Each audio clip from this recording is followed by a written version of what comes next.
ಈಗ ನೈನೇ big breaking news ನಲ್ಲಿ ಮೊದಲ ಸುದ್ದಿಯನ್ನ ನಿಮ್ಮ ಮುಂದೆ ಇಡ್ತಾ ಇದ್ದೀವಿ. ವಿಧಾನಸಭೆ ಸೋಲಿನಿಂದ ಪುಟಿದೇಳಲಿಕ್ಕೆ ಬಿಜೆಪಿ ಎಲ್ಲಾ ರೀತಿಯಾದಂತ ಸರ್ಕಸ್ ಅನ್ನ ಮಾಡ್ತಾ ಇದೆ. ಸ್ಪೆಷಲಿ ನೆಕ್ಸ್ಟ್ ಲೋಕಸಭೆ ಎಲೆಕ್ಷನ್, ಜಿಲ್ಲಾ ಪಂಚಾಯಿತಿ, ತಾಲೂಕು ಪಂಚಾಯಿತಿ, ಬಿಬಿಎಂಪಿ ಎಲೆಕ್ಷನ್ ಇದೆ. ಸೊ ಹೀಗಾಗಿ ಇದಕ್ಕೆ ಯಾವ ರೀತಿಯಾಗಿ ರೆಡಿ ಆಗಬೇಕು ಅನ್ನುವಂಥದ್ರ ಬಗ್ಗೆ ತಯಾರಿಯನ್ನ ಆರಂಭ ಮಾಡಲಿದ್ದಾರೆ. ಇವತ್ತಿನಿಂದ ಆತ್ಮಾವಲೋಕನಕ್ಕೆ ಮುಂದಾಗ್ತಾ ಇರುವಂತದ್ದು ಬಿಜೆಪಿ ಹೈಕಮಾಂಡ್.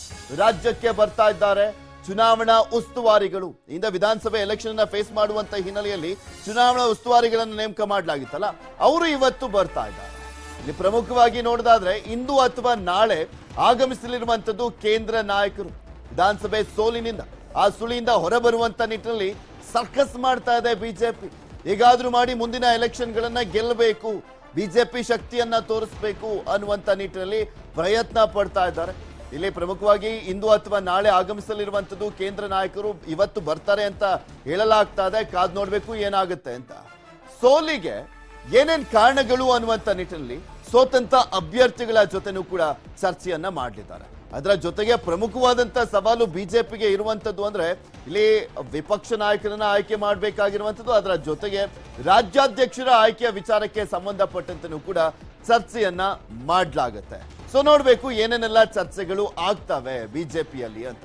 ಬಿಕಾಸ್ ಪ್ರತಿಯೊಂದು ಹೆಜ್ಜೆನೂ ಕೂಡ ಮುಂದಿನ ದಿನಗಳಲ್ಲಿ ತುಂಬಾ ಇಂಪಾರ್ಟೆಂಟು. ಅದರಲ್ಲೂ ವಿಪಕ್ಷ ನಾಯಕನ ಆಯ್ಕೆ ಮಾಡುವಂತ ವಿಚಾರ ಇದೆಯಲ್ಲ, ಅದೊಂದು ಕಗ್ಗಂಟಾಗ್ಬಿಟ್ಟಿದೆ ಯಾರನ್ನ ಆಯ್ಕೆ ಮಾಡಬೇಕು ಅಂತ. ಬಿಕಾಸ್ ಕಾಂಗ್ರೆಸ್ನ ಲೂಪ್ ಹೋಲ್ಸ್ ಗಳನ್ನ, ಅಂದ್ರೆ ಸರ್ಕಾರದ ಲೂಪ್ ಹೋಲ್ಸ್ ಗಳನ್ನ ಎತ್ತಿ ಹಿಡಿಬೇಕು. ವಿಧಾನಸಭೆಯಲ್ಲಿ ಆ ನಾಯಕರನ್ನ ಕಟ್ಟಿ ಹಾಕಬೇಕಾಗಿರುವಂತ ಹಿನ್ನೆಲೆಯಲ್ಲಿ ಒಬ್ಬ ಪ್ರಬಲ ನಾಯಕನ ಆಯ್ಕೆ ಆಗ್ಬೇಕಾಗಿದೆ. ಸೊ ಆ ಪ್ರಬಲ ನಾಯಕರು ಯಾರಾಗ್ತಾರೆ ತುಂಬಾ ಕುತೂಹಲ ಇದೆ, ಯಾರಾಗ್ತಾರೆ ಅನ್ನುವಂಥದ್ರ ಬಗ್ಗೆ. ಹಾಗೆ ರಾಜ್ಯಾಧ್ಯಕ್ಷರ ವಿಚಾರಕ್ಕೆ ಸಂಬಂಧಪಟ್ಟಂತೆನೂ ಕೂಡ ನಳಿನ್ ಕುಮಾರ್ ಕಟೀಲ್ ಅವರ ಅವಧಿ ಮುಕ್ತಾಯವಾಗಿದೆ. ವಿಧಾನಸಭೆ ಎಲೆಕ್ಷನ್ಗೋಸ್ಕರ ಅವರನ್ನ ಕಂಟಿನ್ಯೂ ಮಾಡಲಾಗಿತ್ತು. ಅವರನ್ನು ಕೂಡ ಬದಲಾವಣೆ ಮಾಡುವಂತ ಎಲ್ಲಾ ಸಾಧ್ಯತೆಗಳು ಕೂಡ ಇದಾವೆ. ಎರಡು ಪ್ರಮುಖ ಆಯ್ಕೆಗಳು, ಪ್ರಮುಖ ಹುದ್ದೆಗಳ ವಿಚಾರಕ್ಕೆ ಸಂಬಂಧಪಟ್ಟಂತೆ ಬಿಜೆಪಿಯಲ್ಲಿ ಆಗ್ಬೇಕಾಗಿದೆ. ಅದು ವಿಪಕ್ಷ ನಾಯಕ ಮತ್ತೆ ರಾಜ್ಯಾಧ್ಯಕ್ಷ ಪಟ್ಟ.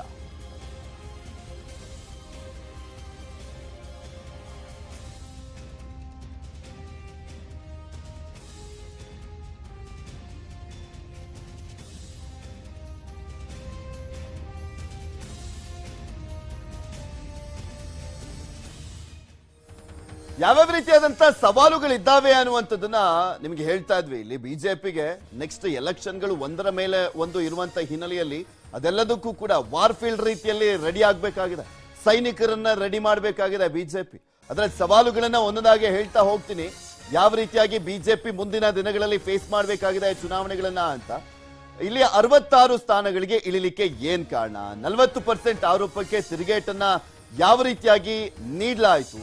ಪಕ್ಷ ಬಿಟ್ಟಿದ್ದು ಹಿನ್ನಡೆಗೆ ಕಾರಣ ಆಯ್ತಾ? ಕೆಲವರು ವರ್ಕೌಟ್ ಆಗಿಲ್ವಾ ನಮ್ಮ ಪ್ರಯೋಗ, ಹೊಸ ಪ್ರಯೋಗವನ್ನ ಮಾಡಿದ್ವಲ್ಲ ಅದು? ದೊಡ್ಡವರ ಪ್ರಚಾರ ಕೈ ಹಿಡಿಯಲಿಲ್ವಾ? ಕಾಂಗ್ರೆಸ್ ಗ್ಯಾರಂಟಿಗಳು ಬಿಜೆಪಿ ಹಿನ್ನಡೆಗೆ ಕಾರಣ ಆಯ್ತಾ ಅನ್ನುವಂತ ಒಂದು ಪ್ರಶ್ನೆನೂ ಕೂಡ ಇರುವಂತದ್ದು. ಇದೆಲ್ಲದ್ರ ಬಗ್ಗೆನೂ ಕೂಡ ಚರ್ಚೆಯನ್ನ ಮಾಡಲಿದ್ದಾರೆ. ಮತ್ತೆ ಯಾರು ವಿಪಕ್ಷ ನಾಯಕರಾಗಬಹುದು ಅನ್ನುವಂತ ಕುತೂಹಲ ಇದೆಯಲ್ಲ. ಪ್ರಮುಖವಾಗಿ ಲಿಂಗಾಯತರಿಗೆ ಏನಾದ್ರೂ ಆ ಒಂದು ಆಪ್ಷನ್ ಅನ್ನ ಕೊಟ್ಟಂತ ಸಂದರ್ಭದಲ್ಲಿ 3 ಜನರ ಹೆಸರು ಕೇಳಿ ಬರ್ತಾ ಇದೆ. ಮಾಜಿ ಮುಖ್ಯಮಂತ್ರಿಗಳಾಗಿರುವಂತ ಬಸವರಾಜ ಬೊಮ್ಮಾಯಿ ಅವರ ಹೆಸರು ಪ್ರಮುಖವಾಗಿ ಕೇಳಿ ಬರ್ತಾ ಇದೆ. ಇವರ ಜೊತೆಗೆ ಬಸನಗೌಡ ಪಾಟೀಲ್ ಯತ್ನಾಳ್ ಮತ್ತೆ ಅರವಿಂದ್ ಬೆಲ್ಲದ್ ಅವರ ಹೆಸರು ಕೂಡ ಕೇಳಿ ಬರ್ತಾ ಇರುವಂತದ್ದು. ಈಗ ಆಲ್ರೆಡಿ ಬೊಮ್ಮಾಯಿ ಅವರ ನೇತೃತ್ವದಲ್ಲಿ ಹೋಗಿ ವಿಧಾನಸಭೆ ಎಲೆಕ್ಷನ್ ಅಲ್ಲಿ ಹೀನಾಯ ಸೋಲನ್ನ ಕಾಣಲಾಗಿದೆ. ಸೊ ಹೀಗಾಗಿ ಅವರನ್ನ ಬದಲಾವಣೆ ಮಾಡಬೇಕು ಅನ್ನುವಂತ ಕೂಗು ಕೇಳಿ ಬಂದಿರುವಂತದ್ದು. ನೋಡ್ಬೇಕು ಯಾರಾಗ್ತಾರೆ ವಿಪಕ್ಷ ನಾಯಕ ಅಂತ. ಇನ್ನ ರಾಜ್ಯಾಧ್ಯಕ್ಷ ಸ್ಥಾನದ ಅವಧಿ ಕೂಡ ಮುಗ್ದಿದೆ ನಳಿನ್ ಕುಮಾರ್ ಕಟೀಲ್ ಅವರದು. ಆ ಒಂದು ಸ್ಥಾನಕ್ಕೂ ಕೂಡ ಆಯ್ಕೆ ಮಾಡಬೇಕಾಗಿದೆ. ಲಿಂಗಾಯತರಿಗೆ ಏನಾದ್ರೂ ವಿಪಕ್ಷ ಸ್ಥಾನದ ಪಟ್ಟವನ್ನ ಕಟ್ಟಿದ್ರೆ ಒಕ್ಕಲಿಗರಿಗೆ ಇಲ್ಲಿ ರಾಜ್ಯಾಧ್ಯಕ್ಷ ಸ್ಥಾನಕ್ಕೆ ಅಂದ್ರೆ ಅವರಿಗೆ ಅನುವು ಮಾಡಿಕೊಡುವಂತ ಸಾಧ್ಯತೆ ಇದೆ ಅಂತ ಹೇಳಲಾಗ್ತದೆ. ಆ ರೀತಿಯಾಗಿ ನೋಡೋದಾದ್ರೆ ಆರ್ ಅಶೋಕ್ ಅವರ ಹೆಸರು ಕೇಳಿ ಬರ್ತಾ ಇದೆ. ಪ್ರಮುಖವಾಗಿ ಅಶ್ವಥ್ ನಾರಾಯಣ್ ಅವರ ಹೆಸರು ಕೂಡ ಕೇಳಿ ಬರ್ತಾ ಇರುವಂತದ್ದು ರಾಜ್ಯಾಧ್ಯಕ್ಷ ಸ್ಥಾನಕ್ಕೋಸ್ಕರ. ಹಾಗೆ ಒಕ್ಕಲಿಗ ಕೋಟಾದಡಿಯಲ್ಲಿ ಶೋಭಾ ಕರಂದ್ಲಾಜೆ ಅವರ ಹೆಸರು ಕೂಡ ಇದೆ. ಇನ್ನ ಚಿಕ್ಕಮಗಳೂರು ಕ್ಷೇತ್ರದಲ್ಲಿ ಸೋತಿರುವಂತ ಸಿಟಿ ರವಿ ಅವರ ಹೆಸರು ಕೂಡ ಕೇಳಿ ಬರ್ತಾ ಇರುವಂತದ್ದು ರಾಜ್ಯಾಧ್ಯಕ್ಷ ಹುದ್ದೆಗೋಸ್ಕರ. ಅಥವಾ ಹಿಂದುಳಿದ ವರ್ಗದವರಿಗೆ ಏನಾದ್ರೂ ಕೊಟ್ಟಂತ ಸಂದರ್ಭದಲ್ಲಿ ಅಲ್ಪಸಂಖ್ಯಾತ ಅಂದ್ರೆ ಹಿಂದುಳಿದ ವರ್ಗದಲ್ಲಿ ಪ್ರಮುಖವಾಗಿ ದಲಿತ ಕೋಟಾದಡಿಯಲ್ಲಿ ಅರವಿಂದ ಲಿಂಬಾವಳಿ ಅವರಿಗೂ ಕೂಡ ಸಿಗುವಂತ ಚಾನ್ಸಸ್ ಇದೆ ಅಂತ ಹೇಳಲಾಗ್ತಾ ಇದೆ. ಬಟ್ ಇದೆಲ್ಲವೂ ಕೂಡ ಅಂತೆ ಕಂತೆಯಲ್ಲೇ ಇರುವಂತದ್ದು. ಇದ್ರ ಬಗ್ಗೆ ಹೈಕಮಾಂಡ್ ನಿರ್ಧಾರವನ್ನ ಕೈಗೊಳ್ಳುತ್ತೆ. ಕಾದ್ ನೋಡ್ಬೇಕು ಯಾರಿಗೆ ಮಣೆಯನ್ನ ಹಾಕಲಾಗುತ್ತೆ ಅನ್ನುವಂತ ನಿಟ್ಟಿನಲ್ಲಿ ಪ್ರಮುಖವಾಗಿ ಸಾಕಷ್ಟು ಜನರ ಹೆಸರು ಕೇಳಿ ಬರ್ತಾ ಇದ್ರು ಕೂಡ ಇಲ್ಲಿ ವಿಪಕ್ಷ ಸ್ಥಾನ ಮತ್ತೆ ರಾಜ್ಯಾಧ್ಯಕ್ಷ ಸ್ಥಾನ ಅನ್ನುವಂಥದ್ದು ತುಂಬಾ ಇಂಪಾರ್ಟೆಂಟ್ ಆಗುತ್ತೆ. ಇದೆಲ್ಲದ್ರ ಬಗ್ಗೆ ಇನ್ನಷ್ಟು ಮಾಹಿತಿಯನ್ನ ನೀಡ್ತಾ ಹೋಗ್ತಾರೆ ನಮ್ಮ ಪ್ರತಿನಿಧಿ. ನಮ್ಮ ಜೊತೆ ನೇರ ಸಂಪರ್ಕದಲ್ಲಿ ಜಾಯಿನ್ ಆಗ್ತಾ ಇದ್ದಾರೆ ನಮ್ಮ ಪ್ರತಿನಿಧಿ ಕೃಷ್ಣ, ನೇರ ಸಂಪರ್ಕದಲ್ಲಿದ್ದಾರೆ. ಕೃಷ್ಣ, ಮುಂದಿನ ದಿನಗಳಲ್ಲಿ ಸಾಕಷ್ಟು ಸವಾಲುಗಳು ಇಲ್ಲಿ ಪ್ರಮುಖವಾಗಿ ಬಿಜೆಪಿ ಪಕ್ಷಕ್ಕೆ ಇರುವಂತದ್ದು. ಆ ಸವಾಲುಗಳನ್ನ ಮೆಟ್ಟಿ ನಿಲ್ಲುವಂತ ನಿಟ್ಟಿನಲ್ಲಿ ಪಕ್ಷವನ್ನ ಸಂಘಟನೆ ಮಾಡಬೇಕಾಗಿರುವಂತದ್ದು. ಕೇಂದ್ರದ ನಾಯಕರು ಯಾವತ್ ಬರ್ತಾರೆ, ಏನೇನೆಲ್ಲ ಚರ್ಚೆ ಆಗುತ್ತೆ ಅವರು ನಡೆಸುವಂತ ಸಭೆಯಲ್ಲಿ ಅಂತ? ಖಂಡಿತವಾಗ್ಲೂ ಪೃಥ್ವಿರಾಜ್, ಈಗಾಗಲೇ ಬಿಜೆಪಿಗೆ ದೊಡ್ಡ ಮಟ್ಟದ ಸವಾಲಿದೆ. ಲೋಕಸಭಾ ಚುನಾವಣೆಯನ್ನು ಗೆಲ್ಲಬೇಕು. ಈಗ ಆಡಳಿತಾರೂಢ ಬಿಜೆಪಿ ಇತ್ತು, ಈಗ ಚುನಾವಣೆಯಲ್ಲಿ ಸೋತಿದ್ದಾರೆ. ಈಗ ಸೋತಿದ್ರು ಕೂಡ ಲೋಕಸಭಾ ಚುನಾವಣೆಯನ್ನು ಗೆಲ್ಲಬೇಕು. ಕಾಂಗ್ರೆಸ್ ಒಂದು ಕಡೆಗೆ ಗ್ಯಾರಂಟಿಗಳನ್ನು ಅನುಷ್ಠಾನ ಮಾಡೋದ್ರ ಮುಖಾಂತರವಾಗಿ ಪ್ರಬಲವಾಗಿ ಹೊರಹೊಮ್ತಾ ಇದೆ. ಕಾಂಗ್ರೆಸ್ ಅನ್ನು ಎದುರಿಸುವಂತ ನಿಟ್ಟಿನಲ್ಲೂ ಕೂಡ ಬಿಜೆಪಿಲಿ ಪ್ರಬಲ ನಾಯಕರು ಕೂಡ ಬೇಕಾಗುತ್ತೆ. ಹೀಗಾಗಿನೇ ಹೈಕಮಾಂಡ್ ನಾಯಕರು ಚುನಾವಣಾ ಸೋಲಿನ ಬಳಿಕವಾಗಿ ಈಗ ಆತ್ಮಾವಲೋಕನ ಸಭೆಗೆ ಮುಂದಾಗಿರುವಂತದ್ದು. ಹೈಕಮಾಂಡ್ ನಾಯಕರು ಅಂದ್ರೆ ಧರ್ಮೇಂದ್ರ ಪ್ರಧಾನ್, ಅರುಣ್ ಸಿಂಗ್ ಸೇರಿದಂತೆ ಪ್ರಮುಖವಾದಂತಹ ನಾಯಕರು ಇವತ್ತು ಅಥವಾ ನಾಳೆ ಬೆಳಗ್ಗೆ ಬೆಂಗಳೂರಿಗೆ ಬರ್ತಾ ಇರುವಂತದ್ದು. ಆ ಮುಖಾಂತರವಾಗಿ ಮೊದಲ ಬಾರಿಗೆ ಈಗಾಗಲೇ ರಾಜ್ಯದ ನಾಯಕರು ರಾಜ್ಯ ಪ್ರವಾಸ ಮಾಡೋದಕ್ಕೂ ಕೂಡ ಸಿದ್ಧತೆಯನ್ನ ಮಾಡ್ಕೊಳ್ತಾ ಇದ್ದಾರೆ. ರಾಜ್ಯ ಪ್ರವಾಸಕ್ಕೂ ಮಾಡೋದಕ್ಕೂ ಮುಂಚಿತವಾಗಿ ಆತ್ಮಾವಲೋಕನ ಸಭೆಯನ್ನ ಮಾಡಿದ್ರೆ ಎಲ್ಲೋ ಒಂದ್ ಕಡೆಗೆ ಸೋಲಿನ ಕಾರಣಗಳೇನು ಅನ್ನೋದ್ರ ಬಗ್ಗೆ ಸಮಗ್ರವಾಗಿ ಚರ್ಚೆಯನ್ನ ಮಾಡೋದ್ರ ಮುಖಾಂತರವಾಗಿ ಅಂತಿಮವಾಗಿ 3 ತಂಡಗಳಲ್ಲಿ ಅಂದ್ರೆ ಮಾಜಿ ಮುಖ್ಯಮಂತ್ರಿ ಬಿ ಎಸ್ ಯಡಿಯೂರಪ್ಪ, ಬಿಜೆಪಿ ರಾಜ್ಯಾಧ್ಯಕ್ಷ ನಳಿನ್ ಕುಮಾರ್ ಕಟೀಲ್ ಮತ್ತೆ ಮಾಜಿ ಮುಖ್ಯಮಂತ್ರಿ ಬಸವರಾಜ ಬೊಮ್ಮಾಯಿ ಅವರ ನೇತೃತ್ವದಲ್ಲಿ 3 ತಂಡಗಳಲ್ಲಿ ಈಗಾಗಲೇ ಪ್ರವಾಸಕ್ಕೂ ಕೂಡ ಸಿದ್ಧತೆಯನ್ನ ಮಾಡಿಕೊಳ್ಳಲಾಗಿದೆ. ಅದಕ್ಕೂ ಮುಂಚಿತವಾಗಿ ಪರಾಮರ್ಶೆ ಸಭೆಯನ್ನ ಮಾಡೋದ್ರ ಮುಖಾಂತರವಾಗಿ ಚರ್ಚೆ ಮಾಡಿ ಯಾವ ರೀತಿಯಾಗಿ ರೂಪುರೇಷೆಯನ್ನು ಮಾಡಬೇಕು ಅನ್ನೋದ್ರ ಬಗ್ಗೆ ಚರ್ಚೆ ಮಾಡಿ ಅಂತಿಮವಾಗಿ ಪ್ರವಾಸವನ್ನ ಮಾಡಲಾಗುತ್ತೆ. ಈಗಾಗಲೇ ಪ್ರಮುಖವಾಗಿ ಬಿಜೆಪಿಯಲ್ಲಿ ದೊಡ್ಡ ಪ್ರಶ್ನೆ ಆಗಿರುವಂತದ್ದು ವಿರೋಧ ಪಕ್ಷ ನಾಯಕ ಯಾರಾಗಬೇಕು ಅನ್ನೋದ್ರ ಬಗ್ಗೆ ಕೂಡ ಸಾಕಷ್ಟು ಚರ್ಚೆ ಆಗ್ತಾ ಇದೆ. ಒಂದ್ ಕಡೆಗೆ ಮಾಜಿ ಮುಖ್ಯಮಂತ್ರಿ ಬಸವರಾಜ ಬೊಮ್ಮಾಯಿ ಅವರೇ ಆಗ್ತಾರೆ ಅನ್ನೋದ್ರ ಬಗ್ಗೆ ಕೂಡ ಹೆಸರು ಕೇಳಿ ಬರ್ತಾ ಇದ್ರು ಕೂಡ ಅವರಿಗೆ ಈಗಾಗಲೇ ಕಳೆದ ಚುನಾವಣೆಯಲ್ಲಿ ಅವರ ನೇತೃತ್ವದಲ್ಲಿ ಹೋದ್ರು ಕೂಡ ಚುನಾವಣೆಯಲ್ಲಿ ಹೀನಾಯ ಸೋಲನ್ನ ಕಂಡಿದ್ದಾರೆ. ಹೀಗಾಗಿ ಅವರಿಗೆ ಕೊಟ್ಟರೆ ಸಮಸ್ಯೆ ಆಗುತ್ತೆ. ಮತ್ತೆ ಕಾರ್ಯಕರ್ತರು ಕೂಡ ಅವರನ್ನ ಒಪ್ತಾ ಇಲ್ಲ. ಹೀಗಾಗಿ ಮತ್ತೆ ಬೇರೆ ಬೇರೆ ಬಸನಗೌಡ ಪಾಟೀಲ್ ಯತ್ನಾಳ್ ಅವರು ಇದ್ದಾರೆ, ಮತ್ತೆ ಅರವಿಂದ್ ಬೆಲ್ಲದವರು ಕೂಡ ಇದ್ದಾರೆ. ಅವರು ಬೇರೆ ಬೇರೆ ವಿಚಾರಕ್ಕೆ ಮಾತ್ರ ಸೀಮಿತರಾಗಿದ್ದಾರೆ. ಅಷ್ಟೊಂದು ಪ್ರಬಲವಾದಂತಹ ನಾಯಕರು ಕೂಡ ಅಲ್ಲ. ಹೀಗಾಗಿ ಬಿಜೆಪಿಗೆ ಒಂದು ರೀತಿ ದೊಡ್ಡ ಸವಾಲಾಗಿದೆ. ಒಂದ್ ಕಡೆಗೆ ಕಾಂಗ್ರೆಸ್ ನಲ್ಲಿರತಕ್ಕಂಥ ಪ್ರಬಲ ನಾಯಕರು ಮುಖ್ಯಮಂತ್ರಿ ಸಿದ್ದರಾಮಯ್ಯ ಆಗಿರ್ಬೋದು, ಮತ್ತೊಂದು ಕಡೆ ಕೆಪಿಸಿಸಿ ಅಧ್ಯಕ್ಷ ಡಿ ಕೆ ಶಿವಕುಮಾರ್ ಅನ್ನು ಎದುರಿಸುವಂತ ನಿಟ್ಟಿನಲ್ಲಿ ಒಂದ್ ಕಡೆಗೆ ಬಿಜೆಪಿ ರಾಜ್ಯಾಧ್ಯಕ್ಷ ಸ್ಥಾನ ಆಗಿರ್ಬೋದು ಮತ್ತೆ ವಿರೋಧ ಪಕ್ಷ ಸ್ಥಾನ ಎರಡೂ ಕೂಡ ಪ್ರಬಲವಾದಂತಹ ನಾಯಕರ ನೇಮಕವನ್ನ ಮಾಡಲಾಗುತ್ತೆ. ಹಾಗಾಗಿನೇ ಮೊದಲ ಬಾರಿಗೆ ಅಂದ್ರೆ ಸೋಲಿನ ಪರಾಮರ್ಶೆ ಸಭೆಯನ್ನು ಮಾಡೋದ್ರ ಮುಖಾಂತರವಾಗಿ ಇಲ್ಲಿ ಒಂದಷ್ಟು ರಾಜ್ಯದ ಬಿಜೆಪಿ ನಾಯಕರ ಸ್ಥಳೀಯ ಅಭಿಪ್ರಾಯ. ಕೃಷ್ಣ, ನನಗೆ ಅನಿಸ್ತಾ ಇರುವಂತದ್ದು, ಈಗ ಬಸವರಾಜ ಬೊಮ್ಮಾಯಿ ಅವರಿಗೇನೆ ಆ ಸ್ಥಾನದ ಪಟ್ಟವನ್ನ ಕಟ್ಟೋದಾಗಿದ್ದಿದ್ರೆ, ಅಂದ್ರೆ ವಿರೋಧ ಪಕ್ಷ ನಾಯಕನ ಸ್ಥಾನವನ್ನ ಕಟ್ಟೋದಾಗಿದ್ರೆ ಇಷ್ಟೊಂದು ಡಿಲೇ ಆಗ್ತಾ ಇರಲಿಲ್ಲ ಅಂತ ಕಾಣಿಸುತ್ತೆ. ಈಗ ಆಲ್ರೆಡಿ ರಿಸಲ್ಟ್ ಬಂದು 23 ದಿನಗಳಾಯ್ತು. ಇಲ್ಲಿ ಪ್ರಮುಖವಾಗಿ ಬಸವರಾಜ ಬೊಮ್ಮಾಯಿ ಅವರನ್ನ ಬದಲಾಯಿಸಿ ಬೇರೆಯವರಿಗೆ ಪಟ್ಟವನ್ನ ಕಟ್ಲಿಕ್ಕೋಸ್ಕರನೇ ಎಲ್ಲೋ ಒಂದ್ ಕಡೆ ಬಿಜೆಪಿ ಗೊಂದಲದಲ್ಲಿದೆಯಾ ಅಂತ? ಖಂಡಿತವಾಗ್ಲೂ ಪೃಥ್ವಿರಾಜ್, ಈಗಾಗಲೇ ಕಳೆದ ವಿಧಾನಸಭಾ ಚುನಾವಣೆಯಲ್ಲೇ ಇಲ್ಲಿ ಬಿಜೆಪಿಯಲ್ಲಿ ಯಾರು ಕೂಡ ಲೀಡರ್ಗಳಿಲ್ಲ. ನರೇಂದ್ರ ಮೋದಿ ಅವರ ನಾಯಕತ್ವವನ್ನ ಇಲ್ಲಿ ಪ್ರತಿಪಾದನೆಯನ್ನ ಮಾಡಬೇಕು ಅನ್ನೋದ್ರ ಬಗ್ಗೆ ಕೂಡ ಹೈಕಮಾಂಡ್ ನಾಯಕರು ಮಾಡಿದ್ರು, ಪ್ಲಾನ್ ಅನ್ನ ಮಾಡಿದ್ರು. ಆದರೆ ಇಲ್ಲಿ ರಾಜ್ಯದ ಜನರು ಅದಕ್ಕೆ ಒಪ್ಪಿಲ್ಲ. ಈಗ ಅನಿವಾರ್ಯವಾಗಿ ರಾಜ್ಯ ಮಟ್ಟದ ಪ್ರಬಲವಾದಂತಹ ನಾಯಕರನ್ನ ನೇಮಕವನ್ನ ಮಾಡಬೇಕಾಗುತ್ತೆ. ನೀವು ಹೇಳಿದಂಗೆ ಮಾಜಿ ಮುಖ್ಯಮಂತ್ರಿ ಬಸವರಾಜ ಬೊಮ್ಮಾಯಿ ಅವರನ್ನ ಮಾಡೋದಾಗಿದ್ರೆ ಆಲ್ರೆಡಿ ಮಾಡಬೇಕಾಗಿತ್ತು. ಆದ್ರೆ ಎಲ್ಲ ಒಂದ್ ಕಡೆ ಅವ್ರ ವಿರೋಧ ಕೂಡ ಒಂದಷ್ಟು ವಿರೋಧ ಕೂಡ ಕೇಳಿ ಬರ್ತಾ ಇದಾವೆ.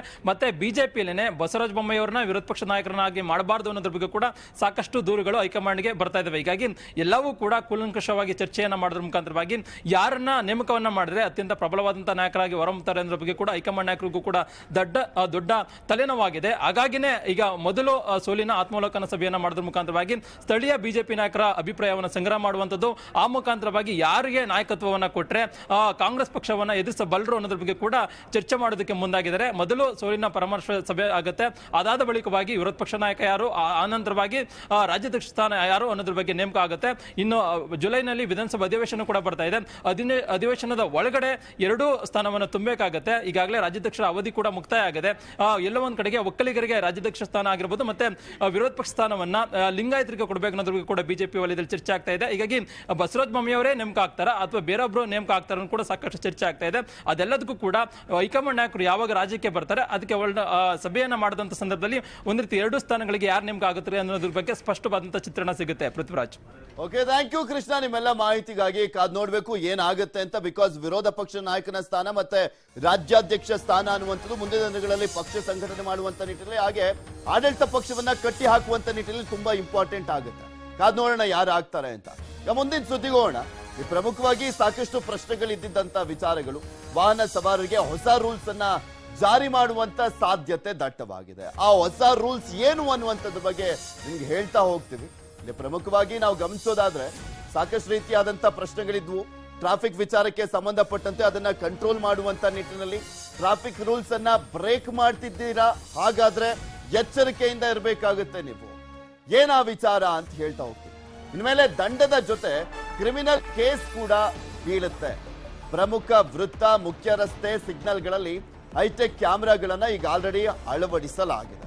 ಸೊ ಹೀಗಾಗಿ ಇನ್ನಷ್ಟು ಕಠಿಣ ಕ್ರಮಗಳನ್ನ ಕೈಗೊಳ್ಳುವಂತ ನಿಟ್ಟಿನಲ್ಲಿ ಟ್ರಾಫಿಕ್ ಪೊಲೀಸರು ಮುಂದಾಗ್ತಾ ಇದ್ದಾರೆ. ನೋ ಪಾರ್ಕಿಂಗ್ ನಲ್ಲಿ ವಾಹನ ನಿಲ್ಲಿಸಿದ್ರು ಕೂಡ ಕೇಸ್ ಗ್ಯಾರಂಟಿ ಬೀಳುತ್ತೆ. ಒನ್ ವೇ ನಲ್ಲಿ ಹೋದ್ರೂ ಕೂಡ ಬೀಳುತ್ತೆ. ಇನ್ನು ಮುಂದೆ FIR ಹಾಕಲಾಗುತ್ತೆ. ಬರೀ ಕೇಸ್ ಮಾತ್ರ ಅಲ್ಲ, FIR ಅನ್ನ ಕೂಡ ಹಾಕಲಾಗ್ತಾ ಇದೆ. ಒನ್ ವೇ ನಲ್ಲಿ ಸಂಚರಿಸಿದ್ರೆ ಕ್ರಿಮಿನಲ್ ಕೇಸ್ ಜೊತೆ ವಾಹನ ಸೀಸ್ ಅನ್ನ ಮಾಡುವಂತ ನಿಟ್ಟಿನಲ್ಲಿ ಕ್ರಮ ಕೈಗೊಳ್ಳಲಾಗ್ತಾ ಇದೆ.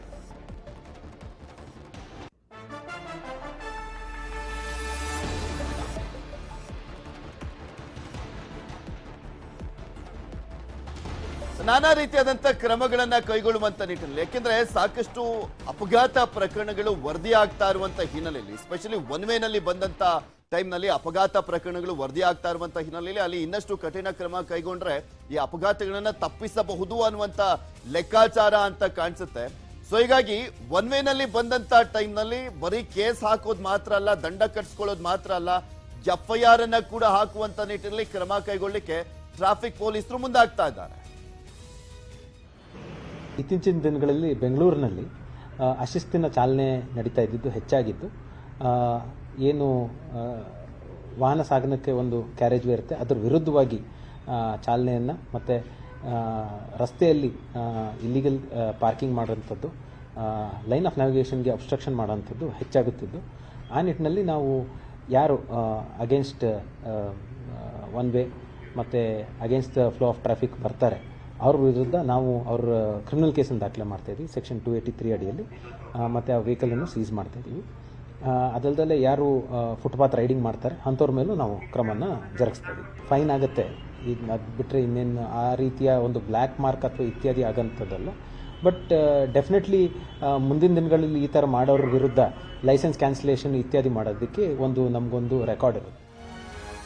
ಯಾವ್ಯಾವ ರೀತಿಯಾಗಿ ರೂಲ್ಸ್ ಗಳನ್ನ ಮಾಡಲಾಗ್ತಾ ಇದೆ, ಯಾವ ರೀತಿಯಾಗಿ ಕಠಿಣ ಕ್ರಮಗಳನ್ನ ಕೈಗೊಳ್ಳುವಂತ ನಿಟ್ಟಿನಲ್ಲಿ ಟ್ರಾಫಿಕ್ ಪೊಲೀಸರು ಮುಂದಾಗ್ತಾ ಇದ್ದಾರೆ ಅನ್ನುವಂಥದ್ರ ಬಗ್ಗೆನೂ ಕೂಡ ನಿಮ್ಗೆ ಮಾಹಿತಿಯನ್ನ ನೀಡ್ತಾ ಹೋಗ್ತೀವಿ. ಬಿಕಾಸ್ ಸಾಕಷ್ಟು ಕಠಿಣ ಕ್ರಮ ಕೈಗೊಂಡ್ರೆ ಅಪಘಾತಗಳನ್ನ ತಪ್ಪಿಸಬಹುದು ಅನ್ನುವಂತ ಹಿನ್ನೆಲೆ ಅಂತ ಕಾಣಿಸುತ್ತೆ. ಇಲ್ಲಿಯವರೆಗೂ ದಂಡವನ್ನ ವಿಧಿಸಲಾಗ್ತಾ ಇತ್ತು. ಇನ್ನು ಮುಂದೆ ದಂಡದ ಜೊತೆ FIR ಅನ್ನ ಕೂಡ ಹಾಕಲಾಗ್ತದೆ. ಅಂದ್ರೆ ಕ್ರಿಮಿನಲ್ ಕೇಸ್ಗಳನ್ನ ಕೂಡ ಹಾಕ್ಲಿಕ್ಕೆ ಮುಂದಾಗಲಾಗ್ತಾ ಇರುವಂತದ್ದು. ನೋ ಪಾರ್ಕಿಂಗ್ ಇಲ್ಲಿಯವರೆಗೂ ಕೇವಲ ದಂಡ ಹಾಕಲಾಗ್ತಾ ಇತ್ತು. ಇನ್ನು ಮುಂದೆ ದಂಡದ ಜೊತೆ ಅದಕ್ಕೂ ಕೂಡ ಅಷ್ಟೇ ಕ್ರಿಮಿನಲ್ ಕೇಸನ್ನ ಹಾಕುವಂತ ನಿಟ್ಟಿನಲ್ಲಿ ಮುಂದಾಗ್ತಾ ಇರುವಂತದ್ದು ಟ್ರಾಫಿಕ್ ಪೊಲೀಸರು. ಈ ರೀತಿಯಾಗಿ ನಾನಾ ರೀತಿಯ ಕ್ರಮಗಳನ್ನ ಕೈಗೊಂಡು ಕಠಿಣ ಕ್ರಮ ಕೈಗೊಂಡ್ರೆ ಅಟ್ಲೀಸ್ಟ್ ಎಚ್ಚೆತ್ಕೊಂಡಿರ್ತಾರೆ.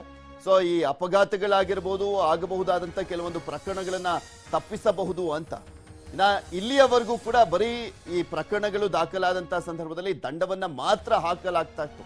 ಸೊ ಈಗ FIR ಹಾಕುವ ಮುಖಾಂತರ ಒಂದ್ ರೀತಿಯಾದಂತ ಒಂದು ಅರಿವನ್ನ ಮೂಡಿಸುವಂತ ಕೆಲಸ, ಅದರ ಜೊತೆಗೆ ಎಚ್ಚರಿಕೆಯಿಂದ ಪಾರ್ಕಿಂಗ್ ಮಾಡುವಂತ ಸ್ಥಳದಲ್ಲಿ ಆಗಿರ್ಬೋದು ಅಥವಾ ಒನ್ ವೇ ನಲ್ಲಿ ಓಡಾಡುವಂತ ಸಂದರ್ಭದಲ್ಲಿ ಸ್ವಲ್ಪ ಗಮನ ಇಟ್ಕೊಂಡಿರ್ಬೇಕು, ಎಚ್ಚರಿಕೆಯಿಂದ ಇರಬೇಕು ಅನ್ನುವಂತ ನಿಟ್ಟಿನಲ್ಲಿ ಕ್ರಮ ಕೈಗೊಳ್ಳಿಕ್ಕೆ ಟ್ರಾಫಿಕ್ ಪೊಲೀಸರು ಮುಂದಾಗ್ತಾ ಇದ್ದಾರೆ. ಈಗ ಆಲ್ರೆಡಿ ನೋಡಿದ್ವಿ, ಇದೆಲ್ಲದಕ್ಕೂ ಕೂಡ ಬ್ರೇಕ್ ಹಾಕುವಂತ ನಿಟ್ಟಿನಲ್ಲೇ ಸಾಕಷ್ಟು ದಂಡದ ಪ್ರಮಾಣವನ್ನು ಕೂಡ ಜಾಸ್ತಿ ಮಾಡಲಾಗಿತ್ತು. 100 ರೂಪಾಯಿ ಇದ್ದಿದ್ದನ್ನೆಲ್ಲ 500 ರೂಪಾಯಿ ಮಾಡಿದ್ರು. ಅದರ ಜೊತೆಗೆ ಎಲ್ಲಾ ಕಡೆನೂ ಕೂಡ CCTVಗಳನ್ನ ಅಳವಡಿಸಲಾಗಿರುವಂತದ್ದು. ಪ್ರತಿಯೊಂದು ಕಡೆನೂ ಕೂಡ ಹೈ ಟೆಕ್ನಾಲಜಿ ಇರುವಂತಹ CCTVಗಳನ್ನ ಅಳವಡಿಸುವ ಮುಖಾಂತರ ಟ್ರಾಫಿಕ್ ರೂಲ್ಸ್ ಅನ್ನ ಬ್ರೇಕ್ ಮಾಡುವಂತವರಿಗೆ ಎಚ್ಚರಿಕೆ ಕೊಡೋದರ ಜೊತೆಗೆ ದಂಡವನ್ನ ಕೂಡ ವಿಧಿಸಲಾಗ್ತಾ ಇತ್ತು. ಯಾವ ರೀತಿಯಾಗಿ ಕ್ರಮ ಕೈಗೊಳ್ಳುವ ಮುಖಾಂತರ ಬದಲಾವಣೆಯನ್ನ ತರಲಿಕ್ಕೆ ಮುಂದಾಗ್ತಾ ಇದ್ದಾರೆ ಅನ್ನುವಂಥದ್ರ ಬಗ್ಗೆ ನಮ್ಮ ಪ್ರತಿನಿಧಿ ಮುನಿರಾಜು ನಮ್ಮ ಜೊತೆ ನೇರ ಸಂಪರ್ಕದಲ್ಲಿ ಜಾಯಿನ್ ಆಗ್ತಾರೆ. ಅವರು ಇನ್ನಷ್ಟು ಮಾಹಿತಿಯನ್ನ ನೀಡ್ತಾ ಹೋಗ್ತಾರೆ ನಮ್ಗೆ. ಎಸ್ ಮುನಿರಾಜು, ನೋಡ್ತಾ ಇದ್ವಿ ಯಾವ್ಯಾವ ರೀತಿಯಾಗಿ ಕ್ರಮವನ್ನ ಕೈಗೊಳ್ಳಿಕ್ಕೆ ಮುಂದಾಗಲಾಗ್ತಾ ಇದೆ ಅಂತ. ಈ ಕ್ರಮ ಕೈಗೊಳ್ಳುವ ಮುಖಾಂತರ ಏನ್ ನಿರೀಕ್ಷೆ ಮಾಡ್ತಾ ಇದ್ದಾರೆ ಟ್ರಾಫಿಕ್ ಪೊಲೀಸರು, ಯಾವ ರೀತಿಯಾದಂತ ಬದಲಾವಣೆಯನ್ನ ತರಲಿಕ್ಕೆ ಮುಂದಾಗ್ತಾ ಇದ್ದಾರೆ ಅಂತ?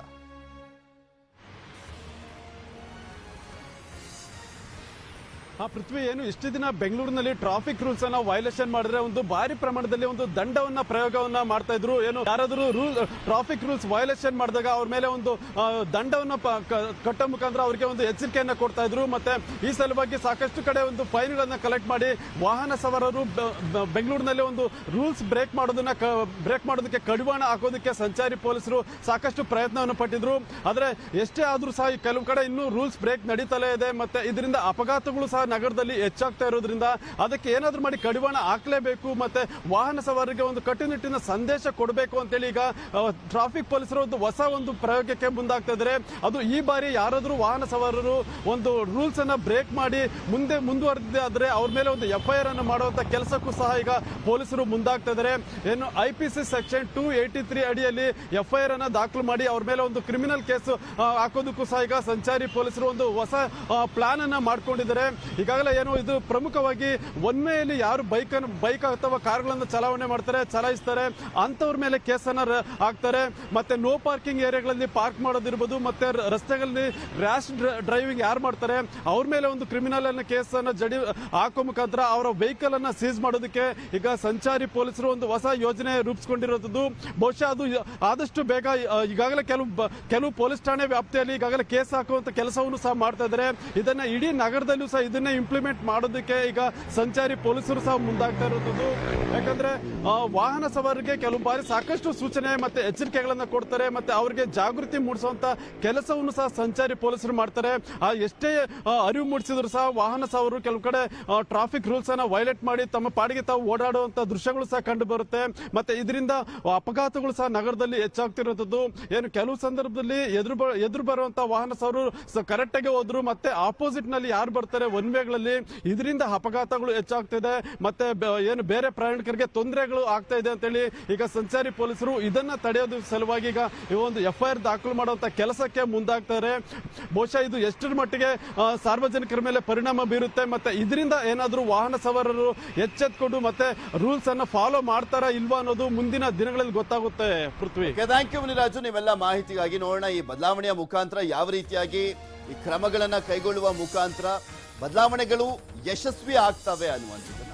ಮತ್ತೆ ಸರ್ಕಾರಿ ಶಾಲೆಗಳಲ್ಲಿ ನಾನಾ ರೀತಿಯಾದಂತ ಒಂದು ಪ್ರಾಬ್ಲಮ್ಸ್ ಗಳನ್ನ ಫೇಸ್ ಮಾಡ್ಲಾಗ್ತಾ ಇದೆ. ಅದು ಸಾಕಷ್ಟು ಕಂಪ್ಲೇಂಟ್ ಮಾಡಿದ್ರು ಕೂಡ ಎಚ್ಚೆತ್ಕೊಳ್ತಾ ಇಲ್ಲ. ಇನ್ನು ಒಂದ್ ಕಡೆ ರಾಯಚೂರಿನಲ್ಲಿ ನಾವು ಗಮನಿಸ್ತಾ ಇದ್ವಿ ಯಾವ ರೀತಿಯಾಗಿ ಅಲ್ಲಿ ಪ್ರಮುಖವಾಗಿ ನಾವು ಈ ಕಲುಷಿತ ನೀರಿನಿಂದಾಗಿ ಸಾವಿನ ಪ್ರಕರಣಗಳು ಜಾಸ್ತಿ ಆಗ್ತಾ ಇದ್ವು ಅಂತ. ನಾವು ಉಡುಪಿಯ ಪ್ರತಿಷ್ಠಿತ ಸರ್ಕಾರಿ ಶಾಲೆಯಲ್ಲಿ ಈಗ ನೀರು ಕಲುಷಿತ ಆಗಿರುವಂತ ಹಿನ್ನೆಲೆಯಲ್ಲಿ ಅಲ್ಲಿನ ಮಕ್ಕಳು ಸಮಸ್ಯೆಯನ್ನ ಎದುರಿಸ್ತಾ ಇದ್ದಾರೆ. 1600 ಮಕ್ಕಳಿರುವಂತ ಒಳಕಾಡು ಸರ್ಕಾರಿ ಶಾಲೆಯಲ್ಲಿ ನೀರಿಗೋಸ್ಕರ ಪರದಾಟವನ್ನ ಮಾಡಲಾಗ್ತಾ ಇದೆ. ನಗರಸಭೆಯಿಂದ ಗುಣಮಟ್ಟ ಇಲ್ಲದ ನೀರನ್ನ ಸರಬರಾಜು ಮಾಡಲಾಗ್ತಾ ಇರುವಂತ ಹಿನ್ನೆಲೆಯಲ್ಲಿ ಈ ಸಮಸ್ಯೆಯನ್ನ ಫೇಸ್ ಮಾಡಲಾಗ್ತಾ ಇದೆ. ಶುದ್ಧೀಕರಣ ಯಂತ್ರ ಇದ್ರೂ ಕೂಡ ಅಡುಗೆಗೆ ಗುಣಮಟ್ಟ ಇಲ್ಲದ ನೀರನ್ನ ಬಳಕೆ ಮಾಡಲಾಗ್ತಾ ಇದೆ. ಕೈ ತೊಳಿಲಿಕ್ಕೂ ಶೌಚಾಲಯಕ್ಕೂ ಕೂಡ ಬಾವಿಯ ನೀರನ್ನ ಬಳಸಲಾಗ್ತಾ ಇರುವಂತದ್ದು. ಆದರೆ ಆ ಬಾವಿಯ ನೀರು ಕಲುಷಿತ ಆಗಿದೆ. ಆ ನೀರನ್ನ ಪೂರೈಕೆ ಮಾಡಲಾಗ್ತಾ ಇದೆ. ಕುಡಿಲಿಕ್ಕೆ ಮನೆಯಿಂದ ನೀರಿನ ಬಾಟಲ್ ಅನ್ನ ತರ್ತಾ ಇದ್ದಾರೆ ಮಕ್ಕಳು. ನೀರಿನ ಹಾಹಾಕಾರಕ್ಕೆ ಬೇಸತ್ತಿದ್ದಾರೆ ಶಿಕ್ಷಕರು, ಮಕ್ಕಳು, ಪೋಷಕರು. ನೀರಿನ ಟ್ಯಾಂಕರ್ ತರಿಸುವಂತೆ ಶಾಲಾಭಿವೃದ್ಧಿ ಸಮಿತಿಗೆ ಸೂಚನೆಯನ್ನ ಕೊಡಲಾಗಿದೆ. ಅಂದ್ರೆ SDMC ಸಮಿತಿಗೆ ಸೂಚನೆಯನ್ನ ಕೊಡಲಾಗಿದೆ. ಹಣ ಖರ್ಚು ಮಾಡದೆ ಮಕ್ಕಳ ಆರೋಗ್ಯದೊಂದಿಗೆ ಶಿಕ್ಷಣ ಇಲಾಖೆಯಲ್ಲಿ ಚೆಲ್ಲಾಟವನ್ನ ಆಡ್ತಾ ಇದೆ ಅಂತ ಪೋಷಕರು ಆಕ್ರೋಶವನ್ನ ವ್ಯಕ್ತಪಡಿಸಿದ್ದಾರೆ. ಈಗಾಗಲೇ ಹೇಳುವುದಾದ್ರೆ ನಮ್ಮ ಶಾಲೆ ಒಂದು ದೊಡ್ಡ ಶಾಲೆ, 1620 ಜನ ವಿದ್ಯಾರ್ಥಿಗಳಿರುವ ಶಾಲೆ. ಆದರೂ ಈಗ ಒಂದು ಪ್ರಕೃತಿಯ ಒಂದು ವಿಕೋಪ ಅಂತಲೇ ಹೇಳ್ಬೋದು. ಮಳೆ ತಡವಾಗಿ, ಮುಂಗಾರು ತಡವಾಗಿ ಬಂದದ್ರಿಂದ ನಮಗೆ ಬೇಕಾದ ನೀರನ್ನು ಒದಗಿಸಿಕೊಳ್ಳಿಕ್ಕೆ ಆಗ್ತಾ ಇಲ್ಲ. ಅಂದರೆ ಈಗ ನೀರು ಬಂದರೂ ಸಹ ಕಲುಷಿತ ನೀರು ಬರ್ತದೆ. ಅದರಿಂದಾಗಿ ವಿದ್ಯಾರ್ಥಿಗಳ ಆರೋಗ್ಯ ಸಮಸ್ಯೆ ಉದ್ಭವ ಆಗುವ ಸಾಧ್ಯತೆ ಇದೆ. ಆದ್ದರಿಂದ ನಾವು ಪೋಷಕರ ಒಂದು ಹಿತದೃಷ್ಟಿಯಿಂದ, ವಿದ್ಯಾರ್ಥಿಗಳ ಆರೋಗ್ಯದ ಹಿತದೃಷ್ಟಿಯಿಂದ ನಾವು ಇದನ್ನು ಒಂದು ವಾರ ಕಾಲ ಮುಂದೂಡುವುದೇ ಒಳ್ಳೆಯದಂತ ಹೇಳಿ ನನ್ನ ಅನಿಸಿಕೆ. ಅಂದರೆ ಪ್ರತಿ ವರ್ಷ ಹೋದ ಸಲ ಮುಂಗಾರು ಬೇಗ ಬಂದದ್ರಿಂದ ನಮಗೆ ಅಂಥ ನೀರಿನ ಸಮಸ್ಯೆ ಉಂಟಾಗಲಿಲ್ಲ. ಆದರೂ ಏನು ಹೇಳಿದರೆ ಈ ಸಲ ಮುಂಗಾರು ತುಂಬ ತಡವಾಗಿ ಬಂದದ್ರಿಂದ ನಮಗೆ ಒಂದು ತುಂಬ ದೊಡ್ಡ ನೀರಿನ ಸಮಸ್ಯೆ ಉದ್ಭವ ಆಗಿದೆ. ಇದೇ ರೀತಿ ಮುಂದುವರೆದರೆ ಮುಂದಿನ ದಿನಗಳಲ್ಲಿ ನಮಗೆ ಶಾಲೆ ನಡೆಸುವುದೇ ಕಷ್ಟಕರ ಮತ್ತು ಕ್ಲಿಷ್ಟಕರ. ಆ ಶಾಲೆಯಲ್ಲಿ ಯಾವ ರೀತಿಯಾಗಿ ಸಮಸ್ಯೆಗಳು ಎದುರಾಗಿದೆ ಅನ್ನುವಂಥದ್ರ ಬಗ್ಗೆ ಅಲ್ಲೇ ಹೋಗಿ ಒಂದು ಪ್ರತ್ಯಕ್ಷ ವರದಿಯನ್ನ ಕೊಟ್ಟಿದ್ದಾರೆ ನಮ್ಮ ಪ್ರತಿನಿಧಿ ಪರೀಕ್ಷಿತ್ ಸೇಠ್. ನೋಡ್ಕೊಂಬರೋಣ. ಶಾಲೆ ಪುನರಾರಂಭ ಆಗಿದೆ. ಮಕ್ಕಳು ಕೂಡ ಖುಷಿಯಲ್ಲಿ ಶಾಲೆಗೆ ಬರ್ತಾ ಇದ್ದಾರೆ. ಆದರೆ ಶಾಲೆಗೆ ಬಂದ ಮಕ್ಕಳು ನೀರಿನ ಒಂದು ಅವ್ಯವಸ್ಥೆ ನೋಡಿ ಹೈರಾಣಾಗಿದ್ದಾರೆ. ಪೋಷಕರು ಕೂಡ ತಮ್ಮ ಮಕ್ಕಳ ಆರೋಗ್ಯ ದೃಷ್ಟಿಯನ್ನು ಕಂಡು ಬೇಜಾರಾಗಿದ್ದಾರೆ. ಯಾಕಂದ್ರೆ ಒಂದು ಸುಸಜ್ಜಿತ ಶಾಲೆಯಲ್ಲಿ ನೀರಿನ ಸಮಸ್ಯೆ ಆಗುವ ತುಂಬಾ ಘೋರವಾಗಿರುವಂಥದ್ದು. ಇದು ಸರ್ಕಾರಿ ಪ್ರೌಢಶಾಲೆ ಒಳಕಾಡು. ಇದು ಸುಮಾರು 1600 ಮಕ್ಕಳು ಇಲ್ಲಿ ಕಲಿತಾ ಇರುವಂಥದ್ದು. ಪ್ರೈಮರಿಯಿಂದ ಹಿಡಿದು ಹೈಸ್ಕೂಲ್ ವರೆಗೆ ಮಕ್ಕಳು ಇಲ್ಲಿ ಕಲಿತಾ ಇದ್ದಾರೆ, ಶಿಕ್ಷಣವನ್ನು ಪಡಿತಾ ಇದ್ದಾರೆ. ಬಹಳಷ್ಟು ಒಂದು ದೊಡ್ಡ ಸುಸಜ್ಜಿತ ಶಾಲೆ ಇದು. ಆದರೆ ಇಲ್ಲಿ ನೀರಿನ ಸಮಸ್ಯೆ ಬಹಳಷ್ಟು ಹದಗೆಟ್ಟಿರುವಂಥದ್ದು. ಇಲ್ಲಿಂದ ಬಾವಿಗೆ ನೀರು ಕೂಡ ಹಾಳಾಗಿದೆ ಮತ್ತು ಜೊತೆಗೆ ಇಲ್ಲಿನ ನಗರಸಭೆಯಿಂದ ಬರೋ ನೀರು ಕೂಡ ಕುಡಿಲಿಕ್ಕೆ ಯೋಗ್ಯ ವಲ್ಲ ಆಗಿರುವಂಥದ್ದು. ಬಣ್ಣ ಕೂಡ ಹಾಳಾಗಿರುವಂಥದ್ದು. ಇದು ಬಾವಿ ಇಲ್ಲಿ ಇದು ಕುಡಿಯಲಿಕ್ಕೆ ನೀರು ಬಳಕೆ ಮಾಡಬೇಕಾಗಿತ್ತು, ಆದರೆ ಇದು ಬಳಕೆ ಮಾಡದಂಥ ಸ್ಥಿತಿಯಲ್ಲಿರುವಂಥದ್ದು. ನೀರಿನ ಬಣ್ಣ ಬಹಳಷ್ಟು ಹದಗೆಟ್ಟಿರುವಂಥದ್ದು. ಈ ಭಾಗದ ಬಾವಿ ನೀರನ್ನ ಸದ್ಯಕ್ಕೆ ಕುಡಿಲಿಕ್ಕೆ ಬಳಕೆ ಮಾಡ್ತಾ ಇಲ್ಲ. ನೇರವಾಗಿ ಇದನ್ನು ಶೌಚಾಲಯಕ್ಕೆ ಬಳಕೆ ಮಾಡುವಂಥ ಕಾರ್ಯ ಆಗ್ತಾ ಇದೆ. ಆದರೆ ಶೌಚಾಲಯಕ್ಕೆ ಬಳಕೆ ಮಾಡಿದ್ರು ಕೂಡ ಇದು ಬಹಳಷ್ಟು ಏನು ಚರ್ಮದ ಕಾಯಿಲೆಗಳು ಕೂಡ ಇದು ಕಾರಣವಾಗಬಹುದು. ನಾವೀಗ ಶಾಲೆ ಮಕ್ಕಳು ಕೂಡ ಬರ್ತಾ ಇದ್ದಾರೆ, ಆದರೆ ಏನು ಕಿಚನ್ಗೆ ಅಂದರೆ ಏನು ಆಹಾರ ತಯಾರಿಕೆ ಬಳಕೆ ಮಾಡುವಂಥ ನೀರು ಕೂಡ ಸರಿಯಾಗಿಲ್ಲ. ಕುಡಿ ನೀರೇನೋ ಆಕ್ವಾಗಾರ್ಡ್ ಮೂಲಕ ಬಳಕೆ ಮಾಡ್ಬೋದು, ಆದರೆ ಏನು ಆಹಾರ ತಯಾರಿಕೆಗೆ ಬರುವಂಥ ನೀರು ಬಹಳಷ್ಟು ಯೋಗ್ಯವಲ್ಲವಂಥದ್ದು. ಈ ಏನು ನಗರಸಭೆಯಿಂದ ಬರೋ ನೀರು ಯಾರಿಗೂ ಕೂಡ ಕುಡಿಯದಂಥ ಸ್ಥಿತಿಯಲ್ಲಿರುವಂಥದ್ದು. ಆದರೂ ಕೂಡ ಈ ಮಕ್ಕಳು ಅದನ್ನೇ ಸೇವಿಸುವಂಥ ಪರಿಸ್ಥಿತಿ ಇರುವಂಥದ್ದು. ಶಾಲಾ ಏನು ಶಿಕ್ಷಕರು ಇರ್ಬೋದು ಮತ್ತು ಮುಖ್ಯೋಪಾಧ್ಯಾಯರು ಇರ್ಬೋದು, ಇದನ್ನು ಯಾರಲ್ಲೂ ಹೇಳದ ಸ್ಥಿತಿ ಇರುವಂಥದ್ದು. ನಾವೀಗ ನೇರವಾಗಿ ಆ ಸಂಪು ಏನಿದೆ ಸಂಪಲ್ಲಿ ಕರ್ಕೊಂಡು ಹೋಗ್ತೇವೆ. ಆ ಸಂಪಿನ ಸ್ಥಿತಿಯನ್ನು ನಾವು ತೋರಿಸುವಂಥ ಪ್ರಯತ್ನ ಮಾಡ್ತೀವಿ. ಇದು ಆಹಾರಕ್ಕೆ ನೀರಿಗೆ ಕುಡಿಲಿಕ್ಕೆ ನೀರಿಗೆ ಬರುವಂಥ ಸಂಪಿದು. ಇದು ನಗರಸಭೆಯಿಂದ ನೇರವಾಗಿ ಬಂದು ಈ ಸಂಪಿಗೆ ಬರುತ್ತೆ. ಸಂಪನ್ನು ನೀವು ತೋರಿಸೋ ಪ್ರಯತ್ನ ಮಾಡ್ತೀವಿ. ನೋಡಿ, ಇದು ಸಂಪಿನ ಸ್ಥಿತಿ. ಸಂಪೂರ್ಣ ಕುಡಿಯೋ ನೀರಿದು, ಕುಡಿಲಿಕ್ಕೆ ಬರುವಂಥ ನೀರಿದು. ಸಂಪೂರ್ಣ ಬಣ್ಣ ಹದಗೆಟ್ಟಿದೆ. ಇದನ್ನ ಎಲ್ಲಾದರೂ ಮಕ್ಕಳು ಕುಡಿದ್ರೆ ನೇರವಾಗಿ ಆಸ್ಪತ್ರೆ ಸೇರುವಂಥ ಪರಿಸ್ಥಿತಿ ಇರುವಂಥದ್ದು. ಇದನ್ನೇ ಸದ್ಯಕ್ಕೆ ಏನು ಆಹಾರ ತಯಾರಿಕೆಗೆ ಬಳಕೆ ಮಾಡ್ತಾ ಇದ್ದಾರೆ.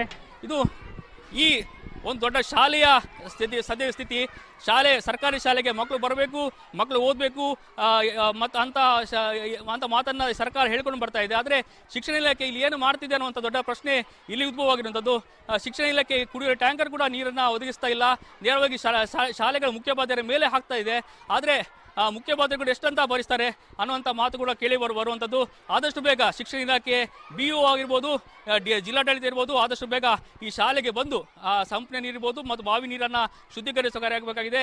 ಮಕ್ಕಳು ಆರೋಗ್ಯವಾಗಿ ಕಲಿತು ಮನೆಗೆ ತೆರಳಬೇಕು ಅನ್ನುವಂಥ ನಿಟ್ಟಿನಲ್ಲಿ ಚುರುಕಾಗಿ ಕಾರ್ಯ ಮಾಡಬೇಕಾಗಿದೆ. ಪರೀಕ್ಷಿತ್ ಶೇಟ್, ನ್ಯೂಸ್ 18 ಉಡುಪಿ. ಮುಂದಿನ ಸುದ್ದಿಗೋಣ. ಗ್ಯಾರಂಟಿ ಯೋಜನೆಗಳ ಜಾರಿಗೆ ಸಿಎಂ ಸಿದ್ದರಾಮಯ್ಯ ಅವರು ಕಸರತ್ತನ್ನ ನಡೆಸ್ತಾ ಇದ್ದಾರೆ. ಇಂದು ಹಣಕಾಸು ಇಲಾಖೆಯ ಅಧಿಕಾರಿಗಳ ಜೊತೆ ಸಿಎಂ ಸಭೆಯನ್ನ ನಡೆಸಲಿದ್ದಾರೆ. ಮಧ್ಯಾಹ್ನ 12ರಿಂದ 2 ಗಂಟೆವರೆಗೂ ಹಣಕಾಸು ಇಲಾಖೆ ಅಧಿಕಾರಿಗಳ ಜೊತೆ ಸಿಎಂ ಸಿದ್ದು ಸಭೆಯನ್ನ ಮಾಡಲಿದ್ದು, ಅಗತ್ಯವಿರುವಂತಹ ಹಣ ನೀಡುವ ಸಂಬಂಧ ಚರ್ಚೆಯನ್ನ ಮಾಡಲಿದ್ದಾರೆ. ಜುಲೈ 1ರಿಂದ ಗ್ಯಾರಂಟಿಗಳ ಜಾರಿಗೆ ಸರ್ಕಾರ ಮುಂದಾಗಿದ್ದು, ಇದಕ್ಕೆ ಬೇಕಾದಷ್ಟು ಹಣ ಬಿಡುಗಡೆ ಬಗ್ಗೆ ಮಹತ್ವದ ಚರ್ಚೆ ನಡೆಯಲಿದೆ.